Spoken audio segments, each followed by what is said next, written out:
Bonjour à tous. Le président de l'Assemblée nationale, Amadou Soumaoro, également président de l'Assemblée parlementaire de la francophonie, a présidé une réunion qui s'est tenue hier vendredi. Point à l'ordre du jour de cette réunion, les préparatifs de la prochaine réunion du bureau de l'APF prévue en octobre en Polynésie française. La réunion s'est tenue par visioconférence avec la participation des membres du secrétariat parlementaire et administratif de l'institution parlementaire francophone.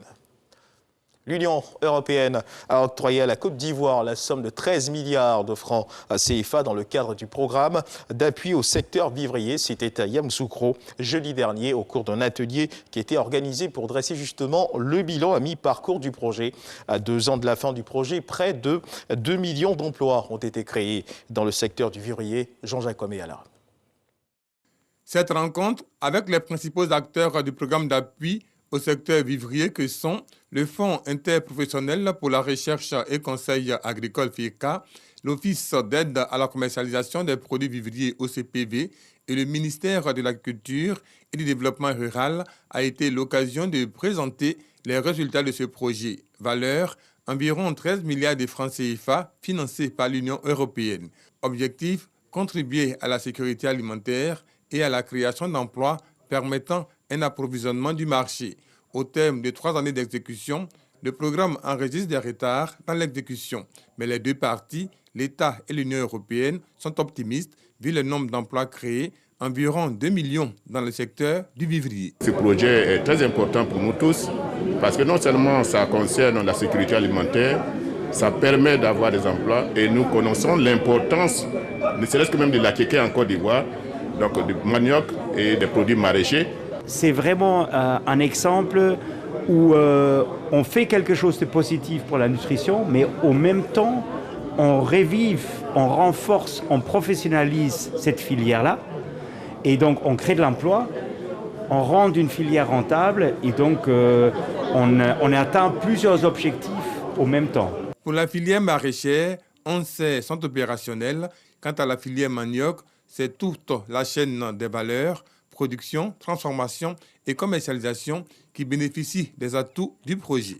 Les représentants des structures engagées ont présenté entre autres un système de suivi des prix opérationnels, une étude prospective sur l'approvisionnement des marchés urbains. Ils ont promis relever les défis structurels de l'économie agricole et de la vulnérabilité des populations.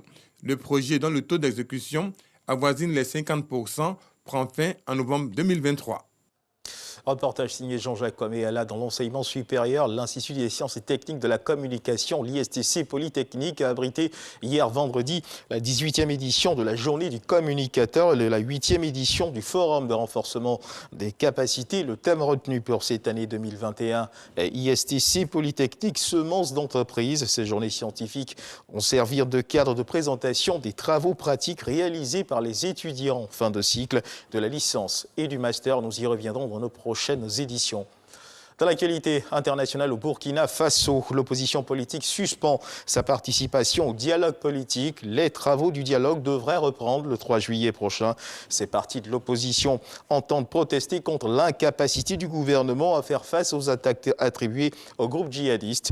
Des marches pacifiques et silencieuses sont prévues sur toute l'étendue du territoire pour rendre hommage aux victimes des attaques terroristes. L'opposition exige toujours la démission du chef du gouvernement et du ministre de la Défense. L'annonce a été faite hier vendredi au cours d'une conférence de presse.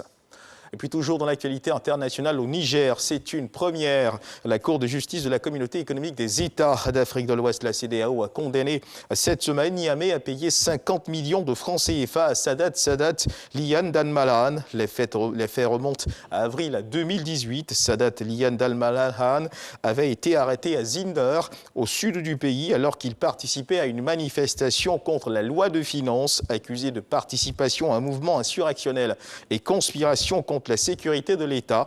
Il n'a été libéré que 20 mois plus tard, après que la Cour d'appel de Zinder a abandonné les charges qui pesaient contre lui. Et puis toujours dans l'actualité internationale, on termine avec cette information. Aux États-Unis, l'ancien policier blanc Derek Chauvin a été condamné hier vendredi à 22 ans et demi de prison pour le meurtre de l'Afro-américain George Floyd. Le 20 avril 2021, les jurés avaient mis moins de 10 heures à reconnaître Derek Chauvin coupable du meurtre de George Floyd. En étouffant George Floyd avec son genou le 25 mai 2020, l'ancien policier a abusé de sa position de confiance et d'autorité et a agi avec une grande cruauté. Voici la position donc affichée par le juge Peter Cahill qui a prononcé la sentence. L'avocat de la famille Floyd, Ben Kemp, la décision, c'est une décision historique. C'est la fin de ce flash d'information. Merci de nous avoir suivis. Je vous retrouve à 13h pour le journal.